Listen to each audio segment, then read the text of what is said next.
है। आइए सुनते हैं वैशाख मास महात्म्य कथा में 19वें अध्याय की कथा। तो बोलिए प्रेम से भगवान विष्णु की जय, माता लक्ष्मी की जय। व्याध कहने लगा कि हे महात्मा, सर्व शुभ फलदाता भगवान विष्णु का वर्णन आपने किया और भगवत धर्मों में आपने वैशाख का महात्म्य सबसे उत्तम बतलाया। अब आप बतलाइए कि भगवान विष्णु कैसे हैं और उनके लक्षण क्या है और उनको कैसे जाना जा सकता है। वैशाख धर्म क्या है जिससे भगवान प्रसन्न होते हैं। व्याध के इस प्रकार पूछने पर मुनि कहने लगे कि विष्णु सर्वशक्तिमान, निपुण, निर्चेष्ट, अनंत, सच्चिदानंद स्वरूप है और संपूर्ण चराचर विश्व के स्वामी हैं। अब मैं उनके लक्षण बताता हूँ जिससे उत्पत्ति, स्थिति, संहार, आवृत्ति, नियम, प्रकाश, बंधन और मोक्ष होता है। पंडित लोग उसी ब्रह्म को विष्णु कहते हैं। ब्रह्मादिक देवता सब उन्हीं के आश्रित हैं, जिसके जन्मादि तो केवल शास्त्र से जाने जा सकते हैं। वेद, स्मृति, पुराण, इतिहास, महाभारत आदि सब विष्णु भगवान के आत्मा स्वरूप है, जिससे ही विष्णु भगवान जाने जा सकते हैं।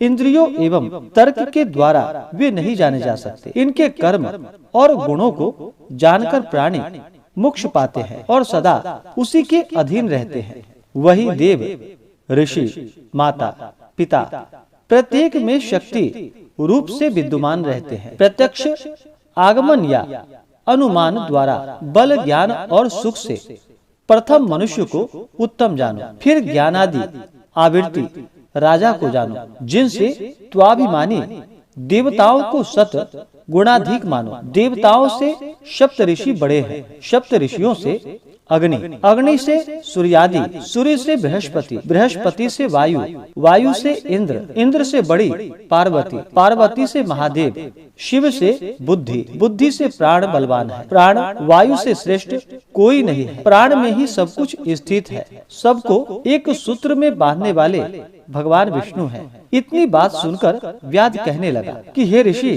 प्राण क्यों श्रेष्ठ माने गए हैं, यह बातें मेरी समझ में नहीं आती। शंख जी बोले कि हे व्याध, प्राचीन समय में नारायण भगवान कमल योनि में ब्रह्मादि देवताओं की रचना करके कहने लगे कि मैं ब्रह्मा को तुम्हारा राजा बनाऊंगा और जो कोई तुम में सर्वश्रेष्ठ हो उसी को तुम युवराज बनाओ। जब देवताओं ने यह बात सुनी तो आपस में युवराज बनने के लिए सब विवाद करने लगे और जब कुछ निर्णय नहीं हुआ तो फिर भगवान से जाकर कहने लगे, भगवान हमको तो कोई दिखाई नहीं देता, इसका तो आप निर्णय करिए। भगवान ने हंसकर कहा कि मेरे विराट रूप से जिनके निकलने से शरीर गिर पड़े और फिर प्रवेश करने से शरीर खड़ा हो जाए वह सर्वश्रेष्ठ है। तब जयंत भगवान के पैरों से निकल गया तो वह पंगु हो गया, परंतु गिरा नहीं। इसी तरह गुह्येंद्री में से दक्ष निकल जाने से, नेत्र से सूर्य, नाक से अश्विनी कुमार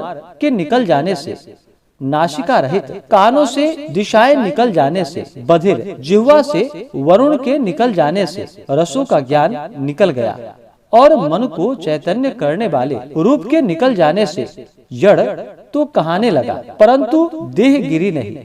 वरण पूर्ववत सब कार्य होने लगे, किंतु फिर प्राणों के गिरते ही देह गिर गई और सभी उसको मृत कहने लगे, अर्थात मरा हुआ। तब सब देवता आपस में विस्मय करके कहने लगे कि हम में से जो इस देह को उठाने में समर्थ होगा वही सर्वश्रेष्ठ एवं युवराज होगा। सबसे प्रथम जयंत ने पैरों में प्रवेश किया तो पंगुपन तो हट गया, परंतु शरीर उठा नहीं। दक्ष गुह्येंद्रिय द्वारा प्रविष्ट हुआ, इंद्र हाथों द्वारा, सूर्य नेत्रों द्वारा, वरुण जिह्वा द्वारा, अग्नि वाणी द्वारा और रुद्र के मन द्वारा प्रविष्ट होने पर भी देह नहीं उठी। सबसे अंत में प्राणों के प्रविष्ट होते ही शरीर खड़ा हो गया। इसी कारण प्राण सर्वश्रेष्ठ और युवराज बनाया गया। तब प्राणों के सम्मान के लिए यह सृष्टि प्राणात्मक है, प्राण ही जगतपति है। प्राण बिना जगत कुछ भी नहीं, प्राणों के बिना बुद्धि भी नहीं होती। इसलिए प्राण संपूर्ण जीवों में श्रेष्ठ होते हैं और सब जीवों की अंतर आत्मा है। भिन्न भिन्न कार्यों का साधन एक प्राण से ही अनेक बार है।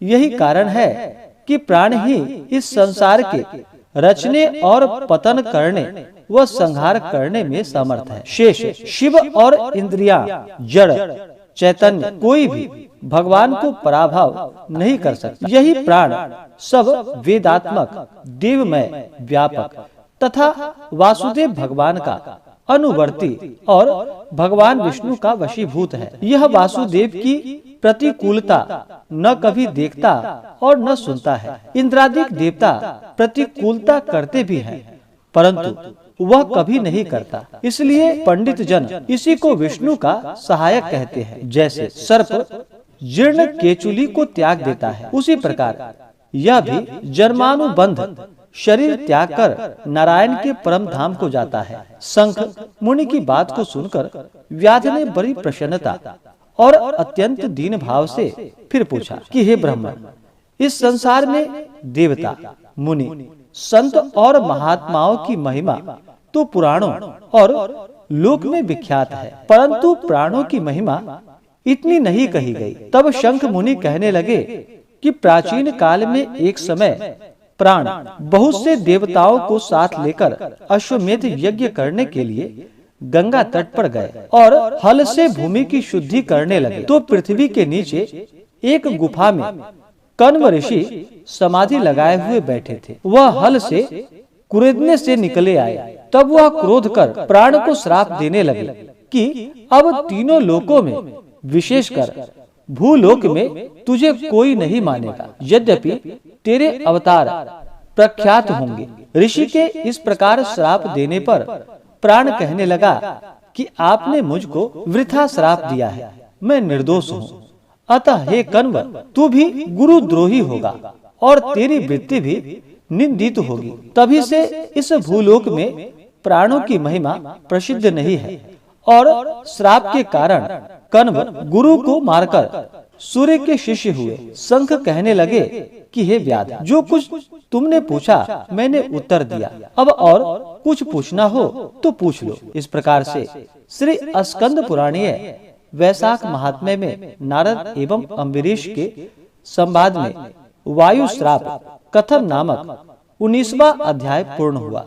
तो बोलिए प्रेम से भगवान विष्णु की जय, माता लक्ष्मी की जय, सर्वदेवी देवता की जय। इसी प्रकार से आगे के अध्याय को सुनने के लिए हमारे इस चैनल पे अगर आप नए हैं तो चैनल को लाल बटन दबा करके सब्सक्राइब करें, साथ में बेल आइकन घंटी को दबाएं ताकि मेरे वीडियो का नोटिफिकेशन आपको समय से मिलता रहे।